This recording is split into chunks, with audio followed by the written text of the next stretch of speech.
announcing Sykese, who stars in ranting about his workplace. Production is underway right now. Welcome back to Sykesethings, the channel where I talk about whatever comes to mind. Trying a new camera angle for this one, let me know what you think. If you checked out the last Sykesethings video, you're probably already aware that I work at a theater. I work in a variety of positions there, and it's my main goal to help people have a great time going to see their most anticipated films of the year. Like any job, however, some pet peeves develop when you work there for a super long time. In my case, I've been working there for about 6 years now. Now, I'll say that this is by far not the worst job in the world. In fact, I'd go as far to say that I'm incredibly lucky that this is my job. I think I've expressed my disdain for the fast food service, and I've made it a goal to hopefully never have to work in that industry for as long as I live. Sure, the theater sometimes gets a little bit hectic, but doesn't every job eventually? It's a nice, safe, expensive, pretty big and open area. I never feel confined there. I got coworkers that I enjoy hanging out with. It's honestly a very above average job, and I'm very glad I have it, but oh man, are there things that get to me there sometimes. And I found by ranting about them, certain pet peeves tend to not upset me as much afterwards. These peeves will all be from the POV of checking out at the register, since that's what I mostly do. Also take note that if you do any of the things I talk about, it's obviously not a personal attack towards you, but if it does cause you to stop doing it, the video is a success.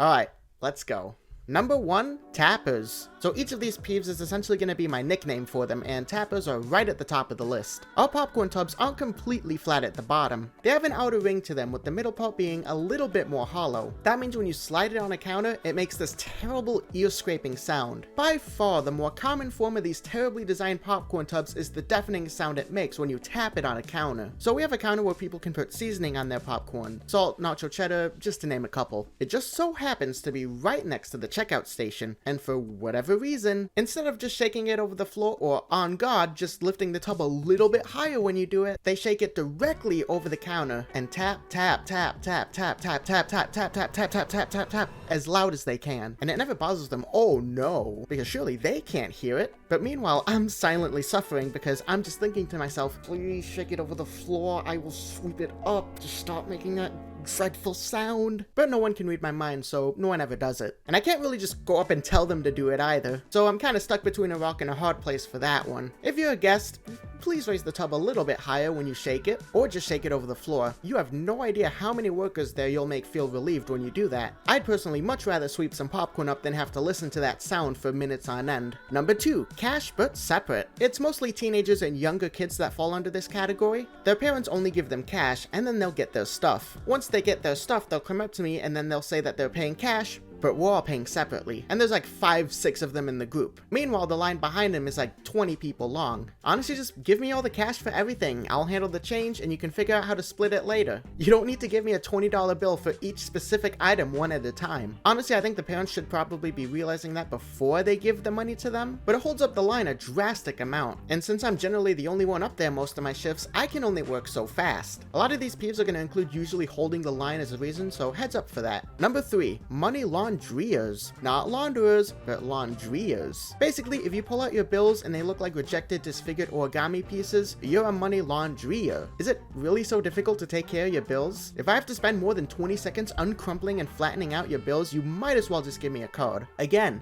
especially if there's a line behind you. Not much more can say about that one, just be kinder to your bills. I'm sure they'd appreciate it, and it'll make things so much easier. Number 4, the social. When I'm working the station, my goal there is to get everyone through as efficiently and as quickly as possible so no one misses anything. You know, trailers, advertisements, etc. Some people show up late, which I'll talk about a little bit later. Sometimes someone will decide they want to be more social than usual and ask me questions about things. You know, ask me about my personal life, which is a little creepy if we're being honest. Or just try to make jokes about whatever items they have. Now, I don't really get mad at this. I can sense people who tell jokes are trying to lighten the mood, and I'll prefer it any day over a Karen. My annoyance stems from how other people behind them might be in a hurry, and they can't get rung up because of this person trying to start a conversation. My goal at the register is to get you guys through the checkout process. Now, if the place is dead and you're the only one there, sure, I can talk for a minute about something. But if it's the middle of a Saturday rush and there's 50 people in line behind you and I'm the only one ringing people up, it's not really the best time to try to start a conversation. I guess a little mini thing that falls under this is people that ask me if I've seen a specific movie, and if I have, want to know my thoughts on it. Why do you want to know how it is before you walk in? Why not just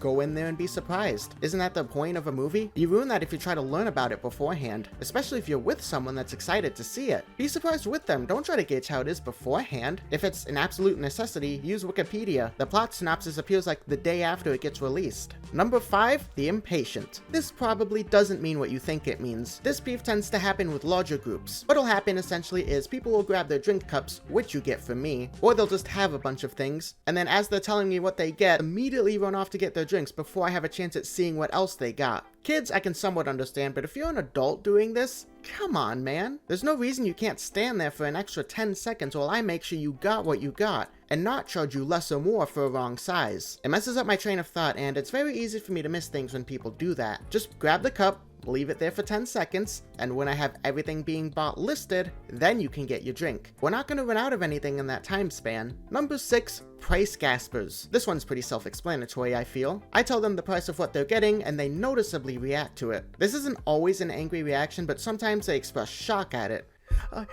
I didn't know it was that much. What? That's more than the airport.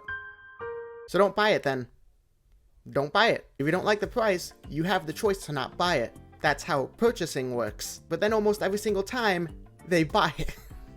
People make commercials that parody guys like that. You don't make a good case against the price when you ultimately choose to buy it. There's also, get this, a giant menu right behind you that does in fact list all the prices in detail. That gives you time to prepare yourself if you're a price gasper. But yeah, expect to pay more than usual at a theater, and don't complain about it because you have plenty of warnings beforehand. The reason prices are like that is concessions are the only area where theaters get 100% of the revenue. Ticket sales are heavily going to the production companies and not the actual theaters. The place needs to generate money somehow. Number 7, unfashionably late/early. So there is in fact a reason that some theaters have showtime gaps of like an hour or so. That's to give everyone time to relax for a minute. And not just that, but we also need time to restock certain things like bottled drinks, cups, candies, lids, straws, all that. Because a lot of the time, we're understaffed and can't really lose a single person without risking guests waiting around for someone. So when you show up 30 to 40 minutes early or late to a show, you're essentially taking away the time that we need in order to be at our best. It's not always your fault if you're early or late, and that's fine. It's understandable. I've had my moments. But there are people I've seen that purposefully do it. I guess because it makes them seem cool in their eyes. If nothing's stopping you from showing up around the time of the show, please just do that. We have assigned seating if you buy the tickets online, so people don't even need to worry about getting there early to get good seats. You don't need to wait for someone else, just send them a picture of the ticket. Zero excuses to purposely do it. Number 8, the grab and goes. Alright, so every specific day of the week at our theater, we have a special thing for our rewards members. You come in that day, you get a free small popcorn if you've signed up for the membership, which is free by the way. It's meant to be a little extra thing as a way of saying thanks to people who sign up and attend shows often, but you'll have people who sign up for that membership,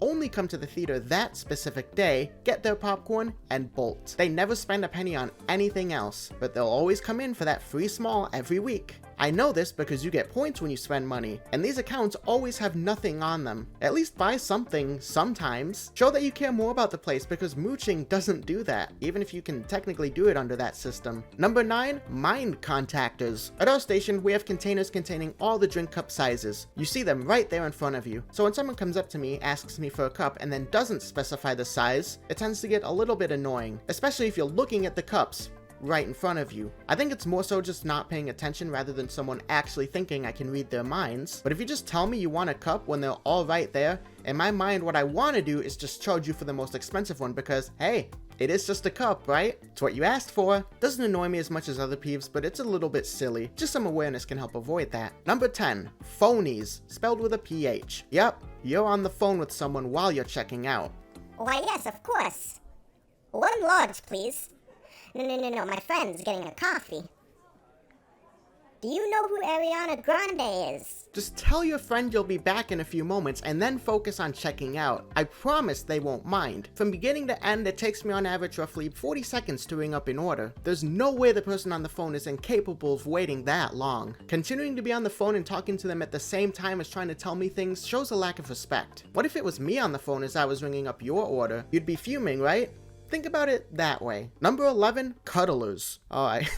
Let me explain this one before you hypothesize incorrectly about why this one is called cuddlers. When there's a line, people want to get ahead as much as they can, to the point where even if I'm not done ringing up someone's order, the people behind them will just put their stuff literally right next to the other guy's things. Even if they have no clue who they are, they literally get right up close to the people in front of them, hence the term cuddler. Are you paying for their stuff? Are you gonna foot their bill and yours? Well then don't group your stuff with them when it's not your turn yet. I've had moments where I've been working quickly to get through a rush and I've accidentally charged people more than I should have because of this very thing. Please just keep your items separately if you're not paying for their stuff. Number 12, no waits. I'll explain this one using some role playing. So you've got one popcorn and one drink. Anything else? Nah. You sure? Yes, I am. Okay, here's the total. Alright, sir, you're all set. Enjoy. Oh, can I also get a drink for my friend? And that will just about do it for my work pet peeves. Did you relate to some of them? If so, let me know which ones in the comments below. Thanks for checking out Sykesethings. Check out some of my other channels in the description, and I will see you guys next time. Peace.